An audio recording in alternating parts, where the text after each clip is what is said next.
Kapitan Amerika qasoskorlarga qaytmoqda va hattoki bitta emas, balki 3 ta Kapitan Amerika. DC olamiga Zack Snyder qaytish ehtimoli yanada oshib bormoqda. Joyingizga o'rnashibroq o'tirib oling, mikrofon qarshisida Afzalbek Shermatov va sizlarni ko'p kuttirmagan holda eng so'nggi yangiliklarni boshlaymiz. Taxminan bir haftacha oldin internet tarmog'iga bir surat joylandi, ammo ming afsuslar bo'lsinki, joylanganidan 20 daqiqa o'tib u internetning barcha tarmoqlaridan o'chirilib tashlandi. Suratni ko'rgan odamlar soni kam emas va ularning aytishiga qaraganda rasmda suratga olish maydonchasida yurgan Hydra kostyumidagi Kapitan Amerika? Ha, noto'g'ri eshitmadingiz. Taxminlarga qaraganda Qasoskorlar qiyomat kuni filmida aktyor Chris Evans Kapitan Hydra rolini ijro etadi. Ammo bu qanday bo'lishi mumkin? Yodingizda bo'lsa, Qasoskorlar intiho filmida Kapitan Amerika o'zining o'tmishdagi kloni bilan jang so'ngida Loki Skipetr yordamida o'z klonining xotiralarini o'chirib tashlaydi va bunday imkoniyatdan foydalanib qolgan Hydra xuddi Bucky kabi Kapitan Amerikani ham o'ziga askar qilib olgan bo'lishi mumkin. Va bu yaxshi, chunki so'nggi yillar Marvel kompaniyasi hech qanday muxlislarining istagiga quloq tutmay faqatgina o'z bilganicha ish qilayotgani va shu bilan birga juda ham ko'plab tomoshabinlarning ko'ngli sovigani hech kimga sir emas. Bundan tashqari filmda bizlar bilgan o'tmishga qaytib ketgan Kapitan Amerika ham yuz ko'rsatadi.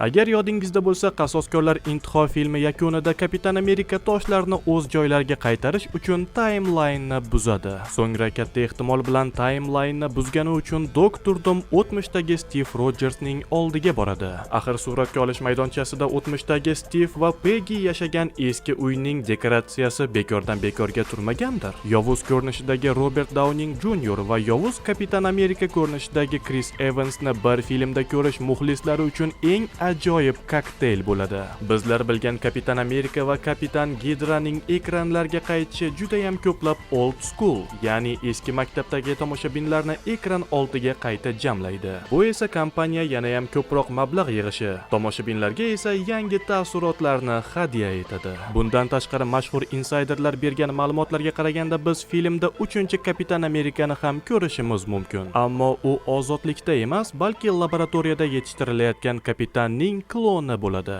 DC olamiga o'tadigan bo'lsak, kompaniyaning eng asosiy rahbari Warner Brothers kompaniyasining ishlari eng so'nggi paytlarda juda ham yomon. So'nggi 3 oy ichida kompaniya juda ham katta minusga kirgan va ushbu holatdan chiqish uchun uni sotishga majbur. Kompaniyani sotib olmoqchi bo'layotgan raqobatdoshlar kam emas, ammo ularning orasida eng katta ehtimolligi bu Paramount kompaniyasi. Salkam 2 oydan beri Paramount kompaniyasi Warner Brothers kompaniyasini sotib olmoqchi bo'layapti. Ammo Warner Brothers mas'ullari bu borada juda ham ko'plab muammolarni keltirib chiqaryapti. Shu sababdan so'nggi vaqtlar Paramount kompaniyasi hattoki tahdid ham qilgan. Paramount kompaniyasi tomonidan aytilgan taxminlarga ko'ra, agarda Warner Brothers kompaniyasi dekabr oyigacha asl narxni chiqarib bermasa, ular Warner Brothers kompaniyasining juda ham katta aksiyalarini sotib olishadi va Warner Brothers kompaniyasini istaganicha boshqarish imkoniyatiga ega bo'ladi. Ma'lumotlarga qaraganda Paramount kompaniyasi Warner Brothersni sotib olgandan so'ng eng birinchi qiladigan ishlardan biri bu James Gunn olamini to'xtatish va DC olamiga asosiy rahbar etib Zack Snyderni tayinlash. Agarda bu ishlar chindan ham sodir bo'ladigan bo'lsa, bizlar va nihoyat Zack Snyder Adolat Ligasi fransizasining davomini kuzatishga muvaffaq bo'lamiz. Kino olamidagi eng so'nggi va eng qiziq yangiliklarni sizlar bilan imkoni boricha tezroq bo'lishga harakat qilayotgan va mikrofon qarshisida gapirayotgan Afzalbek Shermatov. Keyingi videolarimizda sizlar bilan ko'rishguncha o'zingizni